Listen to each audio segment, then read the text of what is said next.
My wife secretly enrolled me in a toxic masculinity reform program without telling me. I found the emails. I said nothing, but enrolled her in codependency recovery at the same center.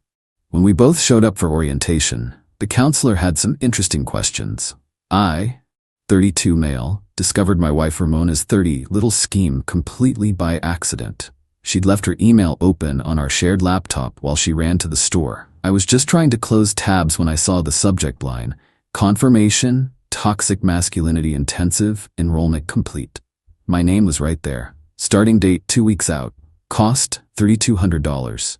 The email thread went back 3 months. 3 months of her discussing my problematic behaviors with some counselor named Dr. Fielding. Let me list these dangerous red flags, Ramona reported. I watch football on Sundays. I go to the gym 4x a week. Obsessive fitness culture. I drink beer with my brother. I play video games for 2 hours on Friday nights. I didn't cry at her friend's wedding. I fix things around the house instead of processing emotions. Dr. Fielding's response was golden. These are classic signs of internalized patriarchal conditioning. Our 8-week intensive program will help him recognize and deconstruct these harmful patterns. 8 weeks of this. The real kicker? Ramona had told them I was resistant to therapy, so they'd prepared special techniques for reluctant participants. She'd planned to blindside me with an intervention the night before the first session. I sat there staring at the screen. Part of me wanted to confront her right then. But then I saw something else in the emails. The name of the center, Healing Horizons Wellness Institute. I opened an incognito tab. Their website was something. They offered programs for everything: toxic masculinity, codependency, narcissistic recovery, empathy reconstruction, even something called Emotional Availability Bootcamp. And right there on the programs page, Codependency Recovery Intensive, break free from unhealthy relationship patterns. Perfect. I created a new email account and reached out as a concerned husband, worried about his wife's codependent behaviors. Within an hour, I had a response from Dr. Morrison. I scheduled a consultation call for when Ramona was at her pottery class. Dr. Morrison was very understanding as I explained Ramona's concerning behaviors. Monitoring all my activities, needing constant validation, making unilateral decisions about my mental health, inability to respect boundaries, attempting to control my hobbies and friendships. This is definitely codependency, Dr. Morrison confirmed. The fact that she's trying to force you into therapy without your consent is particularly troubling. I enrolled her in the same 8-week program. Same days, same building, just different conference rooms. Cost $3,200, worth every penny. Update 1. The intervention attempt was hilarious. Ramona had gathered her sister Thea, her mom Joyce, and her best friend Kendra in our living room. They all had printed letters. "Honey, we need to talk about getting you help." Ramona started. I played dumb. "Help with what?" "Your toxic behaviors, the way masculinity has corrupted you." "Which behaviors specifically?" Thea jumped in. "You don't share your feelings. I told Ramona I loved her this morning." "Kendra, you're emotionally unavailable. We went on a date 2 nights ago." "Joyce, you're aggressive." "When?" "Your energy, it's aggressive." They went in circles for an hour. Finally, Ramona played her card. "Well, I've already enrolled you in a program. It starts Monday. You're going." "Okay." They all stopped. They'd clearly expected resistance. "Okay?" Ramona was suspicious. "If you think I need help, I trust your judgment." She narrowed her eyes but couldn't find the trap. Monday came. I got dressed in my best casual therapy outfit, khakis and a button-down.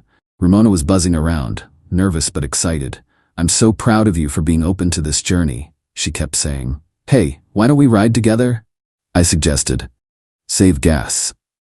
She hesitated. "Oh, that's okay. I have errands after I drop you off." "No problem. I'll drive myself then." "No, I want to make sure you actually go." "Then let's go together." She couldn't find a way out. We got in her car. She started driving to Healing Horizons. "Actually," I said, "I got an email saying the first session is in Building B." "That's weird. The website says Building A." "Maybe check your email?" She pulled over, grabbed her phone. I watched her face change as she read the new email in her inbox. "Dear Mrs. Ramona, this is a reminder that your Codependency Recovery Intensive begins today at 9 a.m. in Building B, Conference Room 3. Your husband has expressed significant concern about your controlling behaviors. The silence was deafening. You, she started. Yes? You enrolled me in therapy? Codependency recovery, specifically. How dare you? How dare I? You enrolled me in a toxic masculinity program without telling me. That's different. How? You needed it. And based on your secret enrollment of me in therapy, I'd say you need codependency recovery. She was vibrating with rage. I'm not going. Neither am I then. You have to. I already paid. So did I. Guess we're both out $3,200. We sat there in the parking lot for 20 minutes. Finally, she said, fine, I'll go to mine if you go to yours. Deal. We walked into Healing Horizons together, checked in at reception, and went to our separate rooms. The receptionist's face when she realized we'd enrolled each other was priceless. Update 2. That first day was wild. I sat through 2 hours of toxic masculinity deconstruction with 5 other dudes who looked as confused as I felt. The facilitator, Brad, who insisted we call him B-Rad to break down formal masculine structures, had us introduce ourselves and explain why we were there. My wife signed me up, was the response from literally every single guy. Meanwhile, Ramona was apparently having a time in her codependency session. She texted me exactly 73 times during my 2-hour session. This is ridiculous. They think I'm controlling. How is caring about you codependent? Your therapist is probably not even qualified. This is abusive. You're gaslighting me. I'm leaving. If you don't leave too, we're getting divorced. I didn't mean that. Please respond. Why aren't you responding? When we met in the parking lot, she was crying, but not sad tears, rage tears. They made me do a worksheet about boundaries. They said I violate yours. What did you put? I said I don't because you don't have any boundaries because toxic masculinity destroyed your ability to have them. And what did they say? That was a codependent response. The drive home was silent until she exploded. You know what? Fine. I'll do the stupid program and you'll do yours, and at the end, we'll see who was right. Sounds good. But here's where Ramona made her fatal error. She assumed I'd drop out. She started telling everyone I was in therapy for toxic masculinity, spinning it as her victory. Posted on social media about being a supportive wife, helping her husband grow. Her mom called me. I'm so proud of you for finally admitting you have problems. Her sister texted, maybe you'll finally be good enough for Ramona. Kendra started a group chat called Ramona's Husband Recovery Journey, where they discussed my progress. Little did they know I was thriving in my program. Turns out, when you don't actually have toxic masculinity issues, the program is pretty easy. I became B-Rad star student just by being a normal person. The other guys started calling me the natural. Meanwhile, Ramona was struggling. Hard. Update 3. Everything came to a head during week 3's family integration session, where they brought both programs together for joint exercises. Picture this. 6 guys from toxic masculinity recovery sitting across from 6 women from codependency recovery. The facilitators, B-Rad and Dr. Morrison, clearly didn't know that Ramona and I were married to each other. The exercise was role-playing healthy relationships. They paired us up randomly. I got paired with a woman named Goldie. Ramona got paired with a guy named Rex. B-Rad. Now practice setting a healthy boundary. Rex to Ramona. I need Tuesday nights for my bowling league. But what if I need you on Tuesday? Ramona, remember, his needs are valid independent of yours. But if he loves me, shouldn't he prioritize me? That's codependent thinking. Meanwhile, Goldie and I were crushing it. Me, I'd like to spend Sunday watching the game. That sounds reasonable. I'll make plans with my friends. Beautiful. See how he expressed his needs without aggression? Ramona was watching us, seething. Then came the bomb. Dr. Morrison asked, does anyone want to share how their partner responded to them being in recovery? Ramona's hand shot up. My husband is also in therapy here, and... Oh, wonderful, Dr. Morrison interrupted. It's so healthy when both partners work on themselves. Is he in anger management? Toxic masculinity recovery. B-Rad perked up. Wait, what's his name? The room went dead silent as they put it together. B-Rad and Dr. Morrison exchanged looks.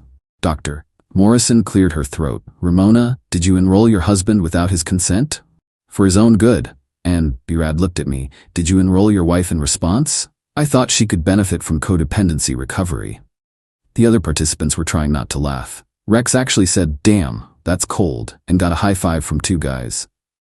Dr. Morrison, this is highly irregular. You both enrolled each other in therapy as, what, revenge? Treatment, I corrected.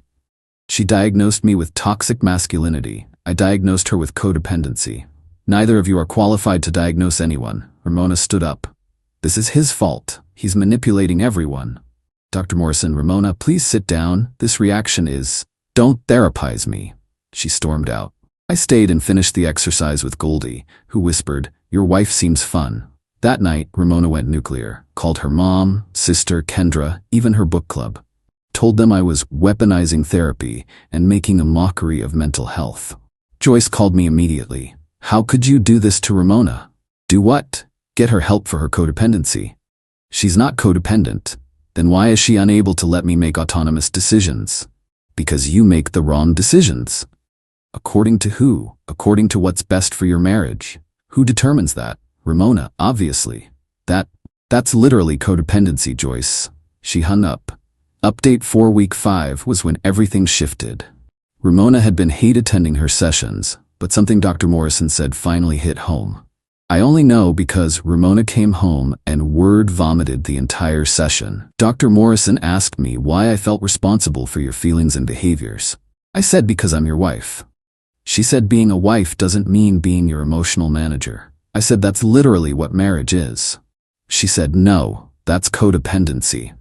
Then she asked when I last did something just for me, without considering how it would affect you or our relationship.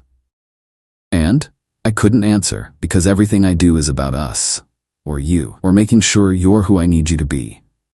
That sounds like a breakthrough. It's not, it's propaganda. But then, she paused, then she asked why I was so afraid of you being yourself. What did you say? That I'm not afraid, I just want you to be better. Better than what? Than what you are. The weight of that statement hung between us. Ramona, do you even like me? Of course I love you. That's not what I asked. Do you like me? As I am? Silence. That night, she called Thea crying. I heard the whole thing through the bedroom door. Maybe I am codependent. I enrolled him in therapy without asking. I check his phone. I track his location. I get anxious when he does things without me. I've been trying to fix him for 3 years. Oh God, Thea, what if I'm the problem? Thea's response was apparently, you're not the problem. You just care too much. Even Ramona recognized that as enabling. Meanwhile, I was having my own revelations in toxic masculinity recovery. Not about toxic masculinity, I didn't have that, but about how many of the guys there were in the same boat. Their wives had enrolled them for crimes like working on cars, not wanting to talk about feelings 24/7, having male friends, enjoying sports, being introverted. One guy, Felix, was there because he didn't cry at his father's funeral. His wife said it was emotional constipation brought on by patriarchal conditioning. He said, I processed my grief privately. I cried alone. Just because she didn't see it doesn't mean it didn't happen. B-Rad actually agreed with him. Update 5 week 7 brought the accountability circle, where we had to bring our partners to witness our growth. Ramona decided this was her chance to expose me. She invited Joyce, Thea, and Kendra to witness my confession of toxic masculinity. What she didn't know was that B-Rad had actually become somewhat enlightened about the whole situation. He'd been doing some reflecting on how many men were force-enrolled by partners. The session started with B-Rad asking each man to share what he'd learned. When it got to me, I stood up. I've learned that I don't have toxic masculinity. I have normal, healthy masculine traits that my wife pathologized because she wanted to control my behavior. I've learned that watching football isn't toxic, going to the gym isn't toxic, having emotions different from what my wife expects isn't toxic. What is toxic is being enrolled in therapy against your will by someone who claims to love you. The room erupted. 3 other guys stood up and said, same. Felix actually applauded. Ramona jumped up. This is exactly the kind of toxic resistance we're talking about. B-Rad in the most professional comeback ever. Actually, Ramona, resistance to forced therapy isn't toxic. It's a healthy boundary.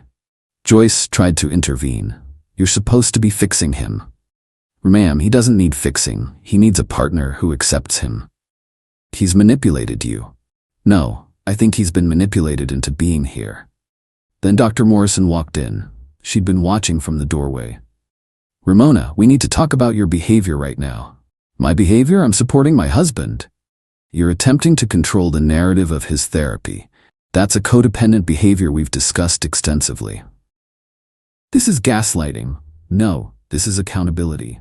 Ramona grabbed her stuff and stormed out, her entourage following. Thea turned back to flip me off. Real mature. That night, Ramona issued an ultimatum. "Either you admit you have toxic masculinity and commit to changing, or we're done." Okay, you'll admit it? Okay, we're done. She wasn't expecting that. Final update. The last week was separate graduation ceremonies for each program. I attended mine, got my completion certificate from BRAD, who pulled me aside. "Dude, I've been doing this for 5 years, and your situation made me realize we need to screen better. Half these guys don't need to be here. They need couples counseling or divorce lawyers." "You gonna change the program?" "Already talked to management. We're adding a consent verification process. No more surprise enrollments." Meanwhile, Ramona's graduation was apparently a disaster. According to Goldie, who became my inside source, Ramona spent the entire final session arguing that she wasn't actually codependent, everyone else was just underdependent, and that the program was designed to break up healthy marriages. Dr. Morrison's response: "The fact that you see independence as a threat to your marriage is exactly why you need this program." Ramona refused to accept her certificate. That night, she came home with Joyce, Thea, Kendra, and plot twist, her dad, Morton, who'd flown in from out of state. "We're doing an intervention," Morton announced. "For who?" "For you. You're throwing away your marriage because you're too proud to admit you need help." I pulled out my phone and played the original email where Ramona enrolled me without consent.